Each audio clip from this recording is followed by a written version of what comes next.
Before we dive in today, I want to make sure that you know about something special that I am doing to celebrate 10 years of Sleep and Wellness Coach.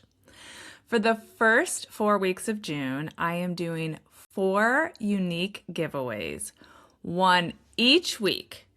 I'm giving away sleep consultations, one of my favorite books on motherhood. It's full of poems, so it's not a guide to motherhood. It's just a lovely, lovely book of poems.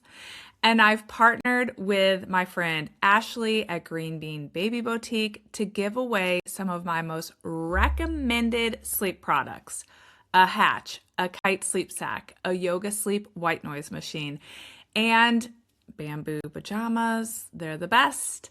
So each giveaway is going live on Monday during the first 4 weeks of June over on Instagram. And since this episode is dropping on Tuesday, June 2nd, the first giveaway is already live. So join me in celebrating 10 years of Sleep and Wellness Coach and grab yourself a chance to win one of our great giveaways. You can find these giveaways over on Instagram. My handle is at Sleep and Wellness Coach. Okay, on to today's episode. Hi, I'm Allison Egidi, a pediatric sleep and wellness coach and a mom of 2. I love to help parents find solutions. This is How Long Till Bedtime.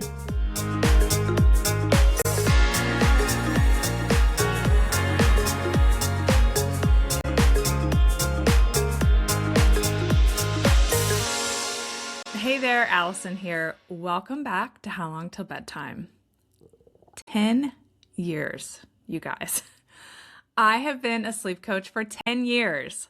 When I launched Sleep and Wellness Coach in June of 2016, my girls were 3 years old and almost 2 years old. They are now 13 and almost 12. The baby I lost so much sleep over, who ultimately inspired me to make a complete career change, is now a teenager.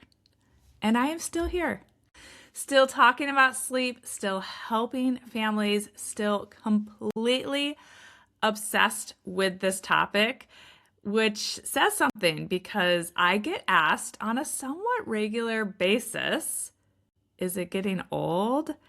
And no, I love it. Every child and every family is so unique, and it just constantly lights me up and fills my cup to be able to work with so many families.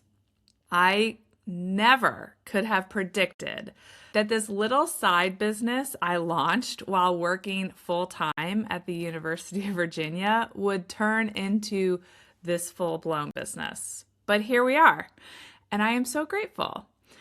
Today, I want to do 3 things. I want to share my story, the story about why I became a sleep coach for any of you who are newer listeners and haven't heard it.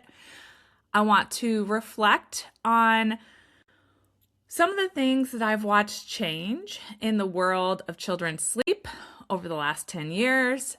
And I want to share a little bit about some of the new things that we're working on here at Sleep and Wellness Coach as we head into our next decade. So let's get into it. Let's start with how I got here. I like to say that being a sleep coach is professional Allison 3.0. Out of college, I was an investment banker for 7 years in Chicago. And when I decided I wanted to move back to my college town, Charlottesville, I knew I had to make a career change because this was pre-COVID and working remotely was not nearly as common as it is today.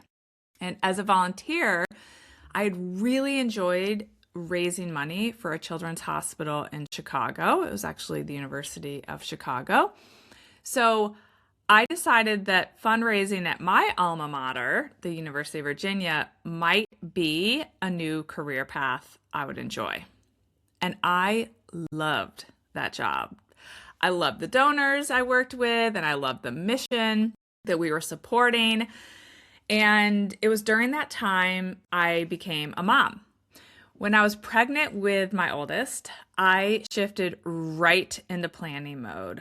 I read books, I prepared, I had strong views on what type of parent I would be, and I had big plans for how I was going to handle all of the big topics. As it relates to sleep, I had read a book on infant sleep that had worked beautifully for several friends of mine. So I felt genuinely confident that I would have my baby sleeping well, or at least well on her way, by the time my maternity leave ended when she was 12 weeks. And then that sweet little baby arrived, and I was humbled right from the start. My labor and delivery did not go according to plan. I had excruciating back labor despite getting an epidural, which clearly did not work correctly. I ended up pushing for 5.5 hours before she finally arrived.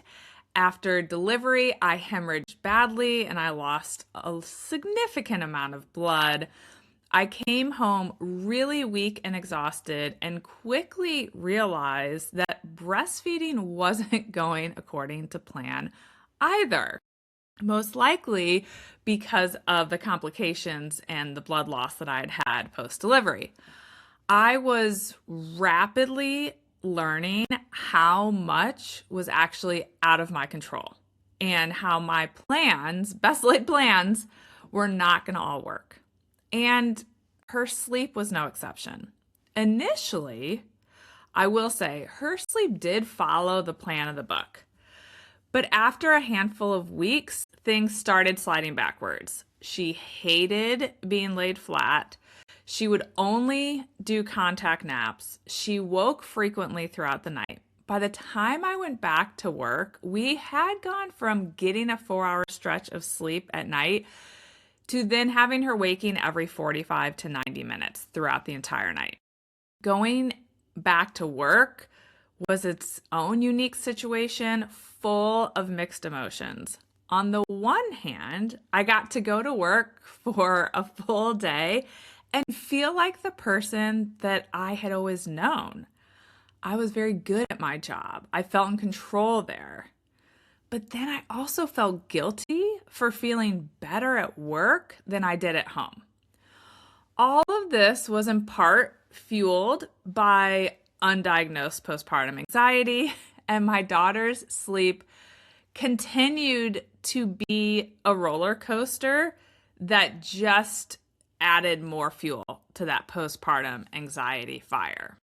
I remember going to her 4-month checkup completely exhausted, and I desperately wanted to talk to the pediatrician about sleep training.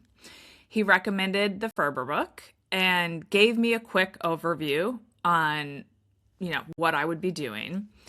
And then I asked a couple clarifying questions. I really, even now, don't think I was acting too off, but he kind of said to me flippantly, you're clearly not ready to do this, so don't even try it. It was a total punch in the gut, you guys. So I left that room feeling very defeated and not sure exactly what I was going to do.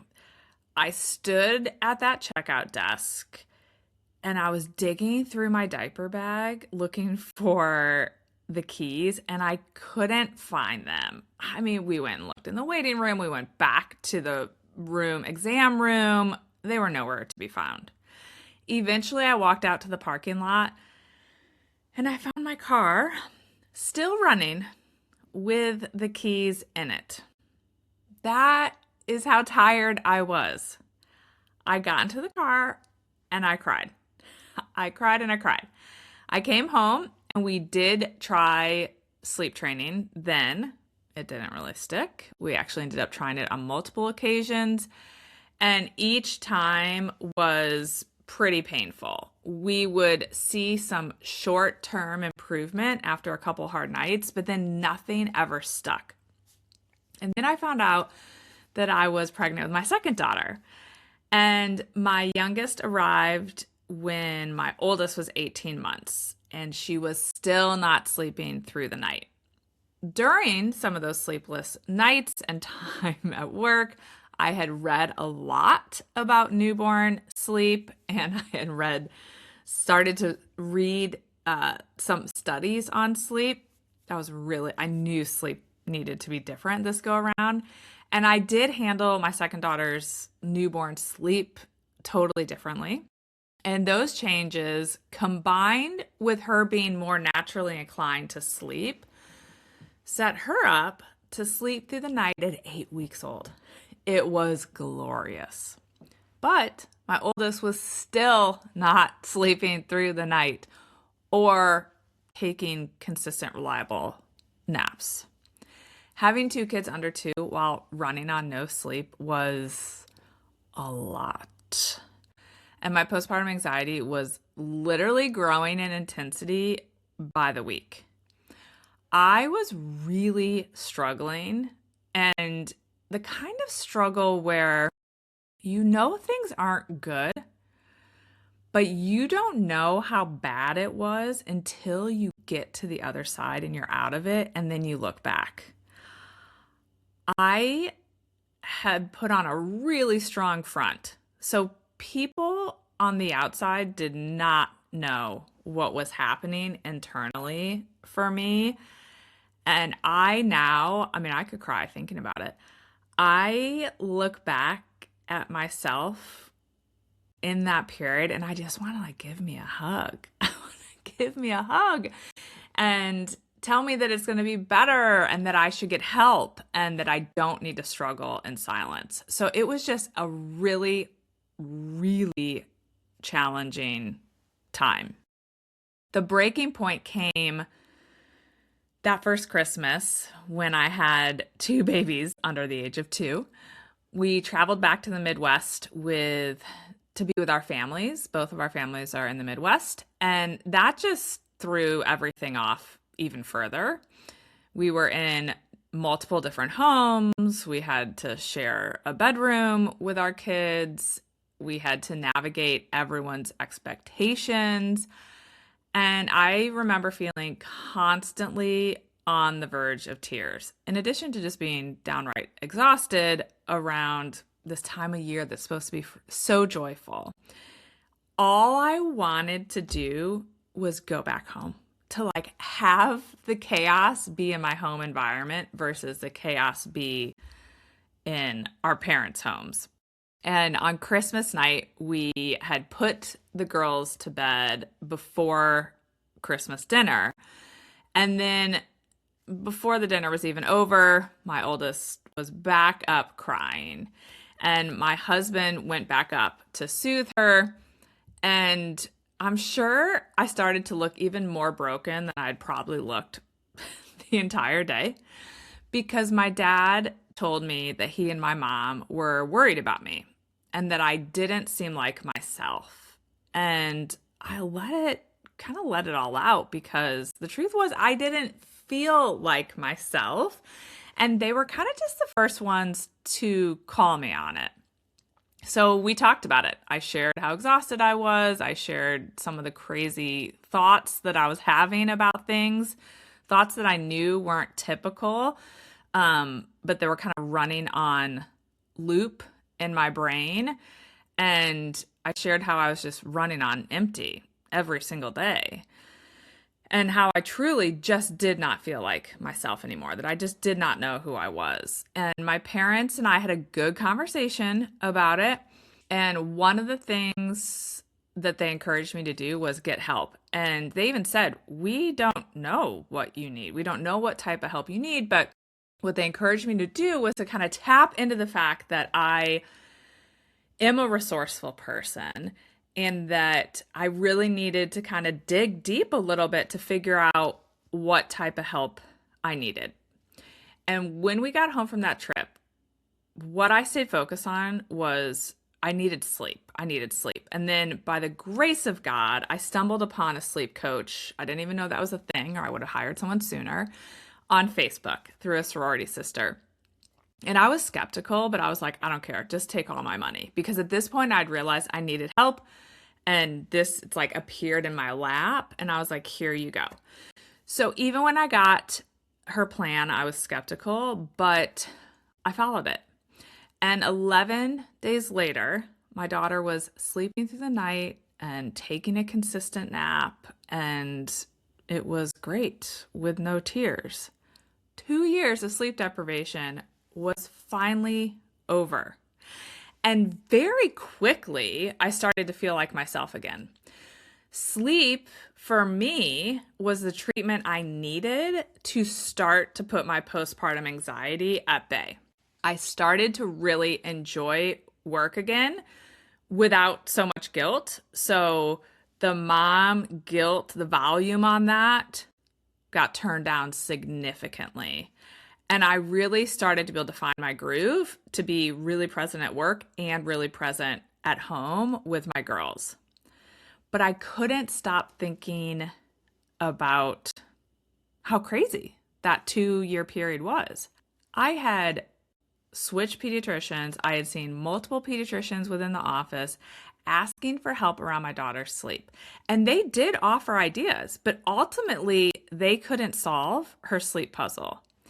So one day I was at the pediatrician's office and I asked her about it directly. Why weren't they able to help me? And then this sleep coach, talked to me, came up with a plan, and it was fixed in 11 days. And she explained that pediatricians receive, on average, fewer than 3 hours of training around sleep in medical school. And in most cases, not all, but in most cases, they're kind of sharing what worked for their own kids or what they've had parents of kids that are their patients share. And so she's like, it's kind of like asking the mom at the park, like what worked for them. And this was shocking to me. And it prompted me to start to read more of the actual research on children's sleep. And since I worked at the university, I had access to the studies, not just the news articles with the headlines. And I got completely hooked. And I decided to get certified as a sleep consultant because I just wanted to learn more. I wasn't even exactly sure what I'd do with it, other than I felt very strongly it was going to help me with my own kids' sleep. And while I was going through that process, friends started asking me for help. And part of the process of getting certified was working with 3 families that I had no prior relationship with. And so I found these 3 lovely families through a local mom Facebook group. And the feeling of joy that I got from helping those families was undeniable. I mean, to see them suddenly be able to get the sleep they needed and to feel confident that they could move forward even once we were done, it was kind of indescribable. I felt very, very impactful. That's what ultimately inspired me to launch my little side business. And I started helping families on nights and weekends. And that was back in 2016, 10 years ago. The business kept growing, this little side hustle. And eventually I started to realize I was starting to have 2 full-time jobs. So I went part-time at the university. And then one day I realized I really am going to have to decide here on one of these jobs. And so I chose sleep, and I've never looked back.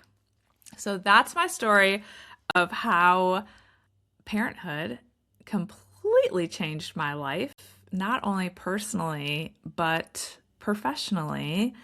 And it's crazy to me that I've been at this for 10 years.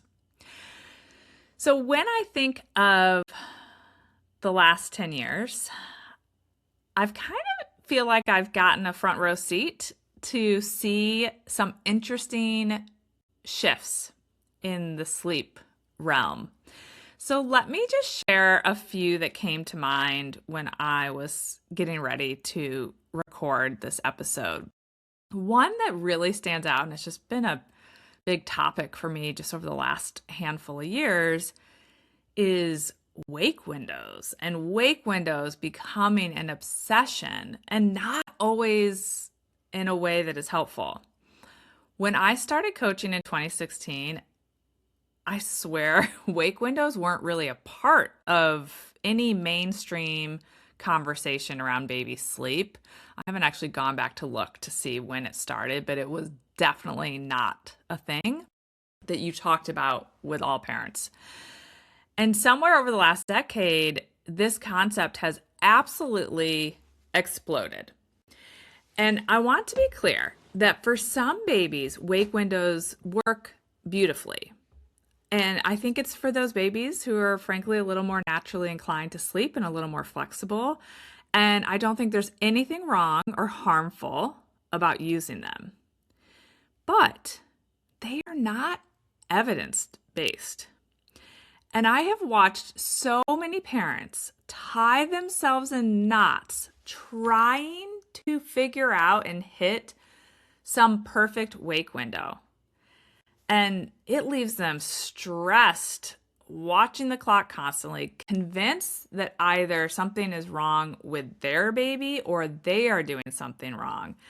And that stress is real. And I hate that it can make parents feel like they're failing or feel very worried that something's wrong with their baby. Or the new go-to I've been hearing lately is, apparently my baby has lower sleep needs. Y'all, that is not really a thing.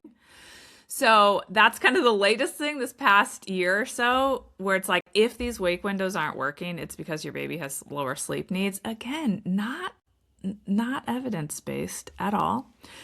So one thing that I talk about a lot on this podcast is sleep rhythms and kind of sleep waves that come with those rhythms and with the sleep pressure, really focusing on a child's biological clock and signals on when is the optimal time for them to sleep. So these wake windows have really become a thing. But learning your child's natural biological sleep rhythm is far more reliable than trying to run their sleep off wake windows. So I hope more parents will kind of find their way towards understanding their child's ideal rhythm, and that some of this focus on wake windows starts to come down a little bit. But wow, what a shift over the last 10 years. Something else I've noticed that I think is a positive is more and more dads are taking paternity leave. And I think it's fantastic, and I think it's making a difference. This is just one of those changes I have thoroughly loved having kind of a front row seat to watch happen, because I am seeing the trend I'm seeing most recently is that, yes, dads will use some time at the beginning when baby comes home, but then as mom goes back to work, dads typically tap in for their paternity leave. And it's doing a couple things that I think are a win. It gives dads dedicated time to care for and bond with their baby. And it's allowing some of these moms, depending on how their setup is, to return to work knowing that their baby is still home with a parent and not having that stress of having to entrust their baby's care to even a relative or to daycare or to a nanny, that it's with that baby's other parent. And that's lovely. And it's kind of just a lovely, meaningful shift. I know we still have a lot of room for improvement, but I want to share a little bit of hope in this realm because I'm seeing it with the families I work with. And so I hope this continues and that both parents are able to take time to be home with their baby as everyone adjusts to being a new parent or a growing family. It's just such a massive adjustment. So I've seen growth in this area in this country. The conversation around maternal mental health has grown and has shifted significantly, in my opinion. 10 years ago, conversations about postpartum depression and anxiety were happening, I'm sure, but they were quieter. I wasn't even contemplating that I had postpartum depression or anxiety. Didn't even cross my mind that was something that 1 in 5 new moms deal with because no one in my world was talking about it. And if it had come up kind of randomly at that point, I would probably have been like, oh. So I think there was still kind of a stigma around it. And me and lots of other parents were suffering in silence. And today, that conversation is louder, it's more normalized, and it's more supported. I literally want to give the little clap response every time I see a woman or a man posting about it on LinkedIn, our professional social media. I don't know, do we call LinkedIn social media? But kind of this professional social networking outlet. When I see conversations around mental health, I just am so thrilled because that was absolutely not happening on that platform, this professional platform 10 years ago. That I can say with confidence because I was on LinkedIn, but that was not happening. So we still have a long way to go. I acknowledge that, but I am genuinely encouraged by how much more visible maternal mental health has become and paternal mental health around men and women's mental health as they become parents and add to their family. And as I've said many times on this podcast, sleep is one of the most powerful tools for mental health. And it's one of the areas where I have, my cup is so full when a family I work with, when the parents come back to me and say, yes, our child is sleeping better and my mental health has improved. That's just like icing on the cake for me because these two things are so deeply connected. And so I'm grateful that I get to play a small role in that. And I am just thrilled that the education and conversation around maternal mental health is getting louder and happening more. Okay, other things that I've noticed. The research on sleep and health, the link between those two, has become kind of impossible to ignore. It's another conversation that's getting louder. And when I started sleep coaching 10 years ago, people were very baffled by it a little bit. If you weren't negatively impacted by lack of sleep, or you didn't even realize you were, or that sleep was so important. I always joke that I grew up when we were kids, it was like the sleep when you're dead mentality. And I'm thrilled that the research on the importance of sleep for both adults, but children's health and development, while it was always there, it has really become more mainstream now. And a major systemic review published just last year found consistent associations between better sleep and enhanced cognitive performance, emotional well-being, and reduced behavioral problems in children. And researchers are increasingly framing sleep not just as a nice to have, but as a core developmental process that shapes children's brains, emotions, and behavior. And I have more and more schools and pediatricians who are now sending families, referring families to me to work with them prior to getting occupational therapy involved or partnering with them prior to getting testing for ADHD. When children are struggling with their behavior in schools, I have school teachers and principals who will send kids my way because people are really starting to understand the impact sleep has in all of these areas for our growing and developing children. And it's not just for children.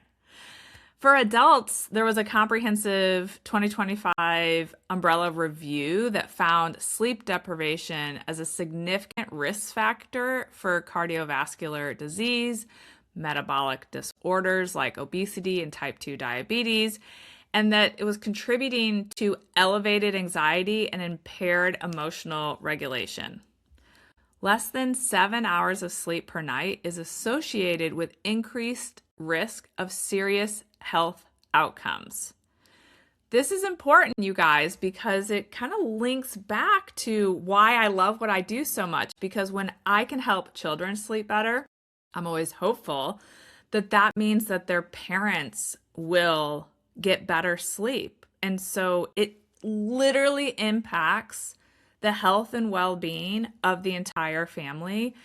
And I have absolutely noticed the conversation around this shifting over the last 10 years, where it is not the mentality that we'll sleep when we're dead. It's like, if we don't get sleep, we're going to be dead. And I love that it's starting to become kind of a pillar of our health and our children's health. And I'm thrilled that I get to play a part in helping an entire family get sleep, because sleep is not a luxury. It is a health necessity. And I'm glad that the science is continuing to show what sleep experts have been saying for years, and that it's getting picked up. It's becoming a little more mainstream. When I launched this business back in 2016, it was just me, nights and weekends, just filling in around my day job, helping one family at a time. And today, sleep and wellness coach looks different. Beth, who many of you know as the producer of this podcast, has been part of this team and this work. I try to look back through my email. I think it's for about 6 years now. And she does so much behind the scenes that most of you never see. And this podcast would absolutely not be what it is without her. I joke that if something happens to Beth, the podcast will be dead, because she's doing all the things related to the podcast. And she helped me get this thing launched and going. And I have Ellen and Sophie, the two other sleep coaches here at Sleep and Wellness Coach. And as of next month, they will have been part of this team for 3 years. And I'm so thrilled. Here's what I love about their story. So Beth and I were friends. We met volunteering on a board, a nonprofit board, an equestrian center board in our community. And so we had a friendship, but it had started in kind of a work capacity. We were really running that place. And so that's how we got connected, and how I knew she'd be a great person to work with me. And then Ellen and Sophie were both previous clients of mine. And they came to me as exhausted parents who needed help with their children's sleep. We solved those sleep puzzles together. And then, inspired by that experience, they both went on to become sleep coaches themselves. And then ultimately, they joined my team. And they are fantastic, hence the reason they've been with me for almost 3 years. They're fantastic people. They're fantastic at what they do. But as I think about them and how grateful I am for them, I also just think about how many clients I have who have become sleep coaches, that not just part of my team, they have their own businesses or they've joined other teams. But I actually have quite a few previous clients who have gone on to become sleep consultants or coaches. And that also fills my cup. It's another reason I love this work. There's this ripple effect that I've been able to help a family get more sleep. And sometimes that family is so impacted by that, similar to how I was, that they go on to help other families. So that's been really fun to see over the last 10 years. And some of the things that we offer here at Sleep and Wellness Coach have shifted and changed a little bit. So as I mentioned, when I launched the business, I just worked one-on-one with families. And then I was working exclusively with children. I think when it started, it was 5 and under. I don't think it was 3 and under. I think it was 5 and under initially. But today I work with children 17 and under, because what I came to learn is that sleep challenges are not just impacting babies and toddlers. They are absolutely impacting children of all ages. So it went from kind of focusing on 0 to 5, and then I looped in early elementary years, and then I realized there were some middle school children who were really struggling, and so I started to work with families with middle school children. And then I started to get inquiries from high schools. And so it just kind of grew because children of all ages have different types of sleep struggles. And it's been really, really impactful for me to be able to expand to help children at all the ages with all the different types of sleep struggles that you have during those different seasons of life. And also over those last 10 years, we've developed online workshops and courses and programs, and I started speaking at schools and with parent groups, and just a lot of things have expanded from just one-on-one nights and weekends coaching families. So I'll close with a little peek at one of the things that's coming next, and that's the fact that I've become increasingly passionate about supporting working families in a bigger way. And one of the most powerful ways to do that, I think, is through education provided to daycares.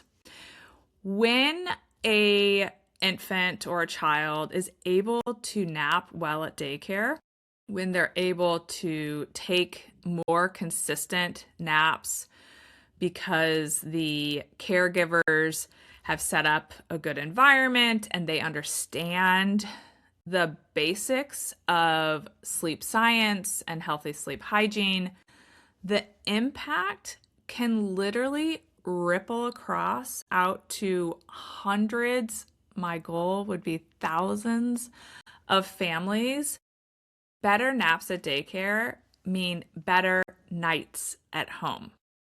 Better nights at home mean more rested babies and parents.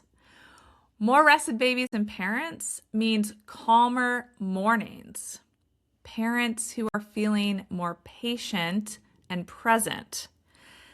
This is leading to better well-being across the board. So I have developed trainings that are specifically for daycare providers, and I am really excited about expanding that work to reach more daycares, to be able to educate and train more caregivers, which will ultimately help more families sleep better and make being a working parent easier.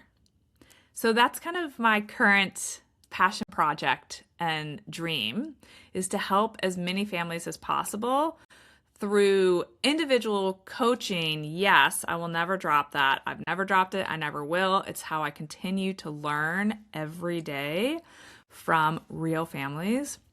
And I'll continue to offer my online workshops and my speaking engagements, but also these daycare trainings.